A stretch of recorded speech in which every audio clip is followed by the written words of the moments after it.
এই মাসে কক্সবাজার গিয়েছি 3 বার। চিন্তা করছেন, 1 মাসে 3 বার কক্সবাজার গেলে আর কি যেতে মন চায়। তারপরও খালু জোড়াজড়িতে আবার আজকে খালুদের সাথে বনভোজনে অ্যাড হয়ে গিয়েছি।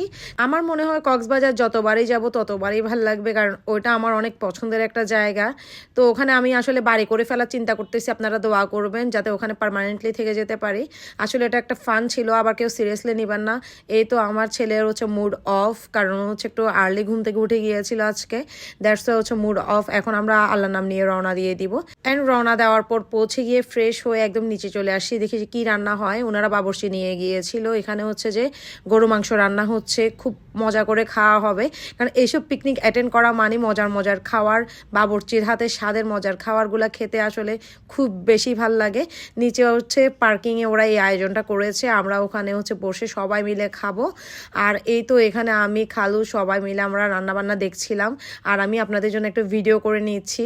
আমি নেক্সট টাইম ইনশাআল্লাহ সব কিছু যদি ঠিকঠাক থাকে আবারও যাব। আর দেখেন এখানে আমাকে বলতেছে আমি যাতে পেঁয়াজটা ঢালি, আমি ভিডিও করতেছিলাম আর বাবুর্চি মামা হচ্ছে একটু এনজয় করতেছিল।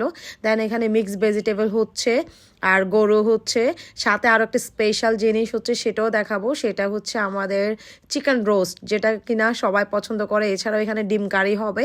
দেখছেন একটা পিকনিকে গেলে খাওয়ারের আয়োজন কেমন থাকে, মানে খাওয়ার নিয়ে কোনো প্যারাই থাকে না, মানে ইচ্ছা মতো ঘুরে টুরে এসে তুমি মানে রিল্যাক্সে বসে খাও। এখানে হচ্ছে খাসিও ছিল, মানে অনেক কিছু ছিল, রোস্ট ছিল, খাসি ছিল, গরু ছিল, মিক্সড ভেজিটেবল ছিল, ডিম কারি ছিল। মাশাআল্লাহ অনেক ভালো খেয়েছি।